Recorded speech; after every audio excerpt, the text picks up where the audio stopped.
Diana Șoșoacă și fâsul provocat printre amibezii ei sectanți, la început câteva detalii tehnice, după care câteva ironii.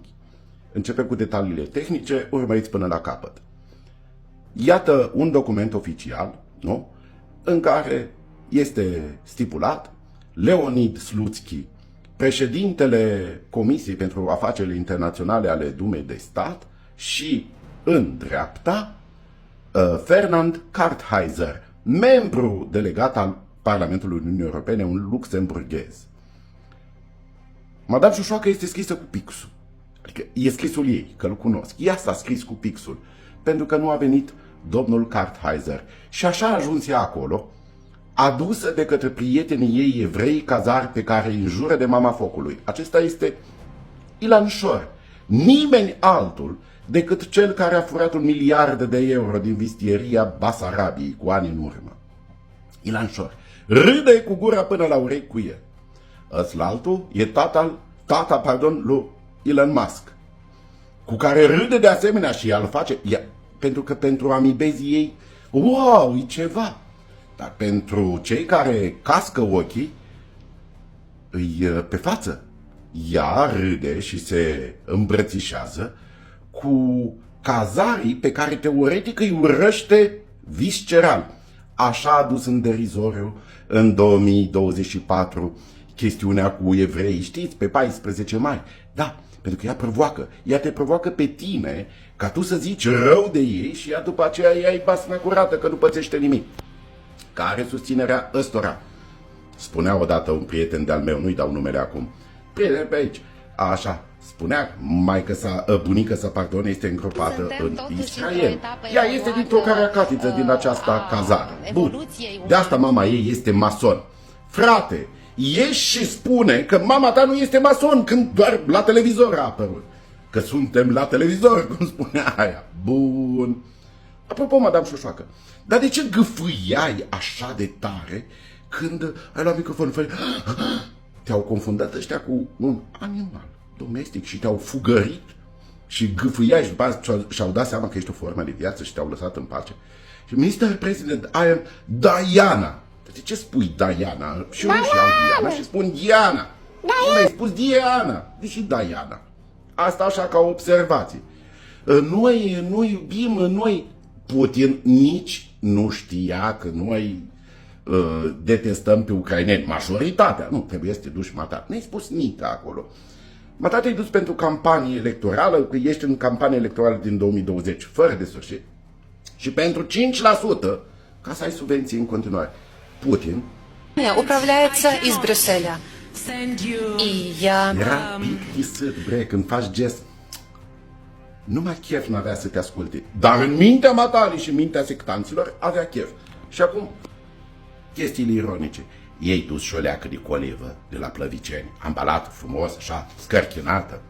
Nu ei dus? O leacă măcar. O simțit-o pe acolo un preot din Mitropolia Sankt Petersburgului, nu? Nu. Ok. Dar șlapii. Ce șlapi ai avut în chișoare? Turcoaz sau ei schimbat? Ai trecut pe roșu? Șlapi. Da, băi, eu mă întrebam.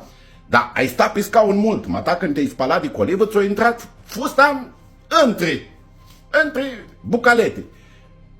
Cât ai stat când te-ai ridicat acolo, ai tras ghini, că sigur a intrat, dacă a intrat numai când te-ai spălat pe mâini. Da? Bre, nu te-ai dus decât la Cerc și Panoramă. Mata, nu ai avut un rol oficial al României. Mata, te-ai dus în calitate de persoană fizică. Ai luat cuvântul din sală, ca atunci când se face o conferință și din sală se pun întrebări. Fraților, asta este realitatea. Pentru cei care doriți să o vedeți. Pentru cei care nu doriți să o vedeți, la Oana Roman, sora ei. Mergeți la Oana Non-Weiler Roman. Mergeți la ea că e ok. Așa, pentru cei care doriți să gândiți, puneți mintea la contribuții. Și nu lăsați episodul ăsta să vă ducă așa într-o stare de extaz și halucinații. Despre asta este vorba. Femeia-i trecută cu pixul peste tot.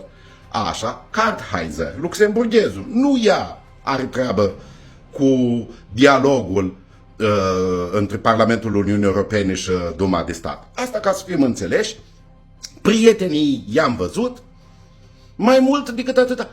ei au început să spună, știți, la noi, foarte bine că te-ai dus, că mata care ești repetentă, la bun simț, la lipsă de orice, ești repetentă la orice, poate că ai învățat că în lume nu se face mereu blestem, Putin a spus, nu mă interesează pe mine, nu știi Putin cine e în România președinte, trebuie să te duci tu, să-ți mai ridici și poalele în sus și să spui blestemat să fie și al care e în România, că dacă nu spuneai tu, și era bubuială. Așa că, mata te-ai dus, cum ai fost și la Mar-a-Lago, cum ai fost și pe Închină și ai făcut la Mar-a-Lago, te-ai pus la o masă și ai mâncat, doar mata și știi, mâncare și conferință, și acolo te-ai dus să mănânci, ca să speli ochii la amibii. Apropo, este un domn, rival dumneavoastră, când pune o poză cu copilul lui, în 10 minute, are 5.000 de like-uri pe Facebook, mata cu tot Moscova, matale, și cu toată protipendada amibeză, când pui un video, chiar și de la Sankt Petersburg, pe pagina matale de Facebook, într-o oră abia ai 2-3 mii de aprecieri. Despre asta e vorba. Dar continui în bolunzime să duci totul în derizor. Noi știm cu cine lucrezi, mata. Noi care avem capul pe umeri. Simpli, dar cu capul pe umeri. Asta unul la mână. Iar cei ca mata duc totul în derizoriu. Pentru că atrag furia. Voi nici nu vă dați. De asta au spus domnul profesor, fac o paranteză, Corvin Lupu, că este cel mai mare dușman intern al naționalismului românesc suveranist. Domnul Corvin Lupu, pe care amibii ei încă îl citează, crezând că spun ceva despre ea. Ok. Și mă traduci totul în derizor. Îi atragi pe cei de la USR, de la PNL să aibă un val de ură. Nu putem face excepții de oamenii ăștia. Să aibă un val de ură. Uite putinista, uite nu știu ce. Nu ești nicio putinistă, mata, ești doar o flașnetă trădătoare și atât. Iar pe cei care sunt naționaliști și care doresc să se debaraseze de slava Ucraina și care doresc relații normale cu toată lumea, zic, băi, care nu gândesc, că sunt destui, zic, băi, da, șoșoacă acolo, este unul Darius de pe aici, ăla dacă spune Simion ceva e ok, dacă spui tu ceva e ok, dar el e ok, pentru el e ok, orice. Nu așa, asta nu-i consecvență, asta este trăfăraie.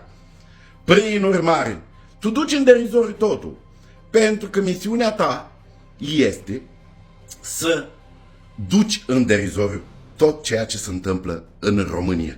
N-ai nicio misiune. De asta gâfâie. Diana mea. Și ai spus.